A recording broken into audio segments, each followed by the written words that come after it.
जय भोजपुरी सब भोजपुरी श्रोतागण के हम जीजी तिवारी जी प्रणाम करतानी, आशीर्वाद के कामना करतानी और लेके हाजिर बानी।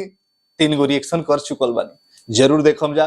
पवन सिंह के जो टीजर आ गइल बा, देखी गनो के नमो नहीं याद हमार कजरा मोहब्बत वाला अभी टीजर आइबे कइला, आज बैठबे कइनी है। 31 तारीख के 8 बजे रिएक्शन सबको अभी 8 बजे ही करे जा रहल बानी। जौन गाना का नाम बा पत्थर की, जौन गाना कौन फिल्म अभी आवता, आज मेरे प्यार के शादी है, नमो कुछ ज्यादा बड़ रख देले वालों।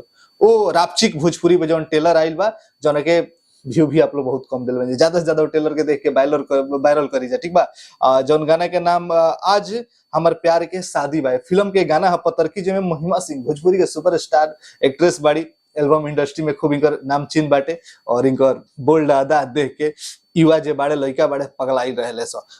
इनका के बहुत दिन बाद हमें पवन सिंह के पहचानले हुए भी बड़ी टेलर हम देखो, अरे हो देख पवन सिंह तो काफी मजेदार टेलर वो रिएक्शन भी देले बनी और ट्रेलर के भी देख ली। देखिए टेलर हम कहतन कि भोजपुरी भाषा ट्रेलर कहीं दूसरे कमेंट सुनिए, लेकिन भोजपुरी में टेलर कहल अच्छा लागेला, ठीक बा।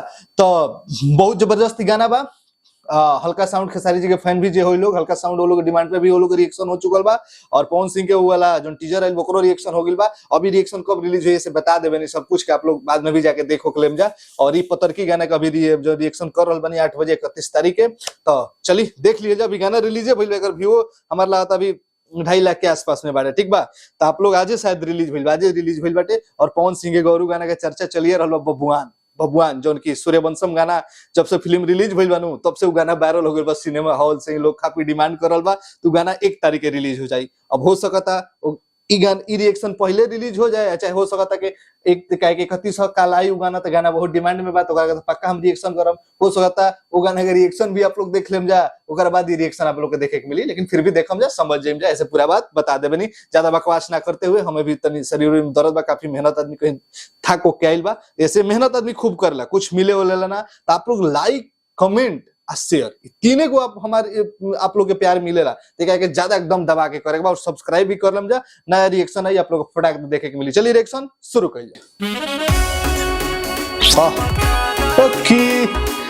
एक स्टेप वाला अच्छा बजा, कौन सा वाला बजाओ कौन से लुक काफी अच्छा लगा था पहले जैसा।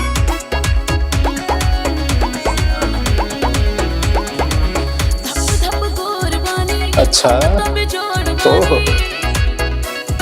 ऐसे मतलब कि अपन बड़ाई करेला नक्सावर लड़की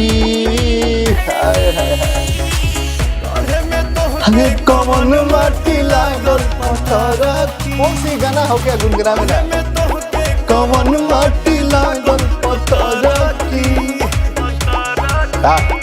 बाजी गाना बाजी आप लोग बताएंगे कितना लोगों को पसंद गाना आ रहा है, कोई बार सुन लेता नहीं। गोढ़े में तो हुटे कमन माटी लागल पत्थर की। का बहुत बढ़िया डायरेक्शन, ड्रेस भी अच्छा लगा।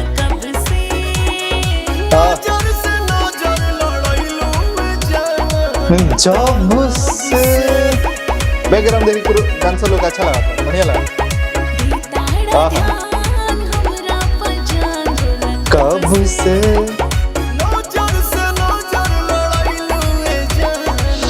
तब से अच्छा के कमन माटी लागल टेलर में डायरेक्टर साहब का तो कमाल जोड़ा नहीं कर, कोरियोग्राफर साहब के लड़खड़ा गई है।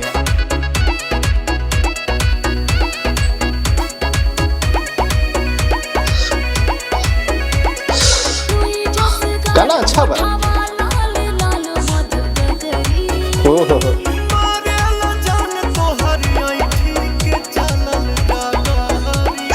कहाँ से लिखेला लोग इतना, मतलब मैचिंग कैसे करेगा।